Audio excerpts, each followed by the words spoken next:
Hey everybody. So, it's uh I know destruction. I know how to destroy things. I've been destroying myself for a very long time. um just with that being said, like I really don't know how to love. I don't I have not had I have really no successful relationships. Um I don't even really have a good relationship with my family. So it's just like I'm not feeling like I don't feel like with what's going on inside of me right now, trying to work a job and do this and da da da da da da da, like that does not feel at all like what I'm supposed to do. It does not. I feel like I go crazy because it's like I have all this information in my head. I know all these deep things about everything that's going on right here, stuff that could potentially change this whole world, not just the everything, because this world has a reverberation. Okay, so what's going on here has an effect everywhere. So it's a really big deal. And I don't think that there's anybody else who's in the same type of position that I am. And it is what it is, man. Like somebody's got to be. So I've said this multiple times. I've tried following other men, many other men, to my own detriment at times. And every time it just leads back to me knowing what, and a lot of it's just because I don't have that power trip. I don't even want the power. I actually wanted to keep wanting to give the power away because I know what the power does to me. It fucks with me. It's toxic. It's egotistical. I see what it does. I don't like it. I'd rather just be chill and enjoy life, but I can't do that when I know what is going on. I know that so many people are hurting. I know what we're doing to the planet. I know what we're doing to animals. I know what we're doing to ourselves. I know what these other people are doing to us and what they have in store for us. So it's like I know these things, so I can't just sit back and chill. I can't do it. It's not what I was made for. Warriors are here to fight. We're here to step up. I'm a righteous warrior. So there's a spiritual battle going on. We're at a very fucking climactic point in it. And a lot of people are fucking asleep behind the wheel. They're just not getting the picture. They're not even wanting to speak on what really needs to be spoken on. And a lot of people have lost a lot of mojo, a lot of bravery, a lot of tenacity to go out there and really fight this enemy the way it needs to be fought. It isn't just through fists. A lot of it has to do with just charity work, hemp, getting over our egos and our money attachments and all this bullshit and our fucking fame and our reputation, how we look, these creature comforts, all this shit. That's largely, it's a multitude of things. It's that plus the sickness, plus the addiction, plus depression, plus fucking distractions. All of these fucking things are plaguing humanity. So that's why it's for somebody like myself who's actually able to detach himself. I've detached myself from the drugs. I now no longer want to live in these cities. I don't want any of these distractions. I can't even watch movies. I watch Supernatural because it helps motivate me to change this place. But that's the only thing. I can't even watch movies anymore because I don't have a joy for them. And I also know, I feel like I know these actors a little bit better now. And it's like, I can't watch some of these movies with some of these actors the same way because like I know who they really are. It was different when I didn't know who they are because I was like, oh, dude, this dude's playing this part. Like I really actually believed that they were kind of that dude. And that's my fault. That's not your guys' fault. That's me. But now that I know you guys really aren't, it leaves me like, I'm just watching some fake shit. Like it's just fake. That's what it feels like, man. This world is fake. I see people walking around, they're so self-absorbed with their own fucking life and everything they got going on in their life. They don't give a shit about anybody else. Like they walk past me like I'm nothing. Even when I look like I'm not on the streets, I'm still kind of, I guess, but I'm clean, but they still, people still just, I can feel it. Like they just don't care about each other anymore, man. It's really fucking sad. And if there was somebody else whom I thought was even remotely close to being able to do what I've been talking about and wanting to do, I would sit back and just, it would be nice not to have, I say that, but at the same time, it's what I need to do. So, you see, I'm torn, man, because part of me really does want to fall in love and have kids and a family and all this and that. But another part of me is like, no, there's this fight thing that I've had in my head and my soul, this like my whole fucking life. And now here I am and we're at this doorway and these things keep happening. And like this conversation with Adrian happens and I'm watching this show, this shit fucking happens. And I'm like, I came here to like really kind of move away from that, yet stuff keeps coming to me that is associated with that. And then I'm starting to feel like I've let myself down. So it's like, and I'm going on this long walk and I'm really trying to just feel like, what is it inside of me? What am I most able to relate with? What do I feel is most purposeful and good for the greater being of everything? because that's me. I'm always resonating with the good reason. So the good reason for me is something that's going to perpetuate the most amount of love in life for everybody, not just myself and not just for my wife or my soulmate or my partner or my family, for everything.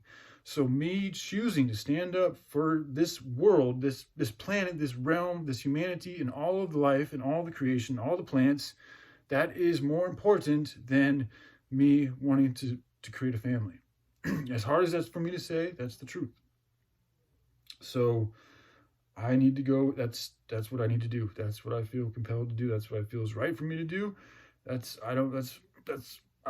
don't even think I'd be able to really work a job with everything that I've been through and all the momentum I've put into it, like trying to work a job and focus on this job with all these thoughts in my head, knowing everything else that's going on in the world. Even with, if something were to work out with Joy or anybody else, like I don't think it would happen. I don't think it would work well. I just don't. It's not, it's just not where my heart's really at. So, my phone, my door, I'm always open if Joy wanted to communicate with me, even if it was just as a friendly thing or anything like that. But, it's just like, I'm not, if what she's looking for is somebody to take care of her and be a part of this city and all these type of things and play that game and fucking do all that type of shit, like that's just not me. It's not me. And I don't, I really don't even want to be with somebody who wants to be a part of this city and all that type of shit. I mean, I don't even know what she wants because I haven't seen her in a long time. But if that's the lifestyle that she's looking for, that's not what I want. I don't want an apartment. I don't want to pay for fucking all this electrical bullshit that we really don't need and that's bad for the environment. I don't want to fucking pay for Netflix when I don't fucking...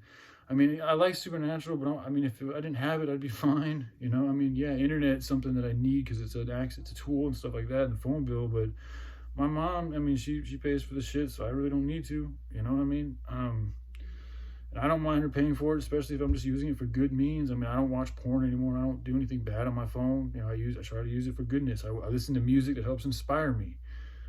So, I want to say this too. Like, I appreciate, it's been a while, but like her listening to me and, choosing to pay attention, even though some of the stuff she said was, could be seen as hurtful towards my person. Like, I still appreciate it, and I'll always cherish, the memories that I had with her and everybody that I've had online.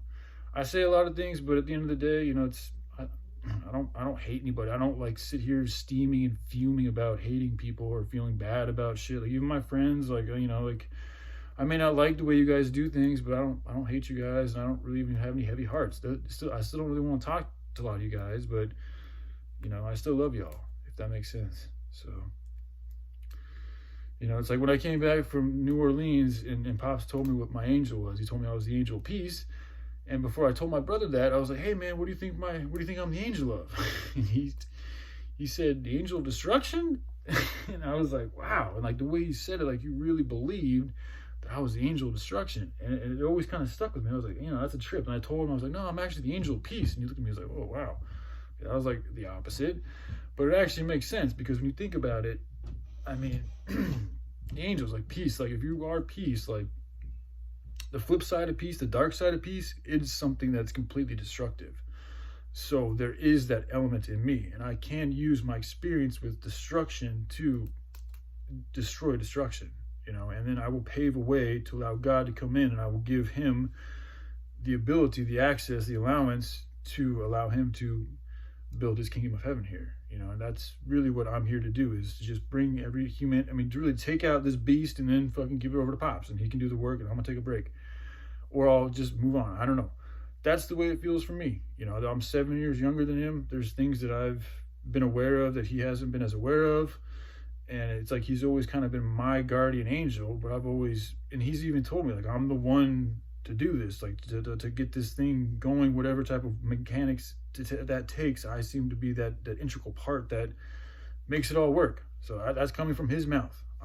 It is what it is, and all these other things fucking happen. So I'm just gonna do that, and like I said, and then once that area is cleaned and things are open, and there's an ability for us to develop and create and build, I still think there's gonna be a war, because I think these beasts, these other things are going to move and retreat back to their bunkers and their safer places, and we will have a chance to build up our own infrastructure, and then perhaps in a few years there'll be an even larger war. I'm sure there's gonna be a lot of skirmishes in between, but I do think there's gonna be a time for forces to build up, and then there'll be even more extravagant exchange of energy or dance, whatever you want to call it, war, battle.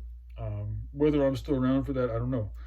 But for this time being, if somebody doesn't step forth and bring humanity together and sacrifice essentially their self, that doesn't mean that I'm going to die. It's just like the sacrificing of living this life, of the comforts, of the drugs, of all that shit. Then we're not going to have the space to develop that infrastructure. So somebody does need to do that, and so I'm going to go and just do what I can do. Because again, I was led here with the intent to want to do like this build thing, and then it just didn't work out that way. And I was like, hey, if it's not the right way, then something will come along and show me that it's not the right way, and that's exactly what I feel is happening right now. So, but I don't want to hurt anybody's feelings, so I'm sorry if I've caused anybody any pain, man. So, and I hope Joey's doing all right, and I hope everybody's doing all right. And all right, love you guys. Y'all take care. Bye.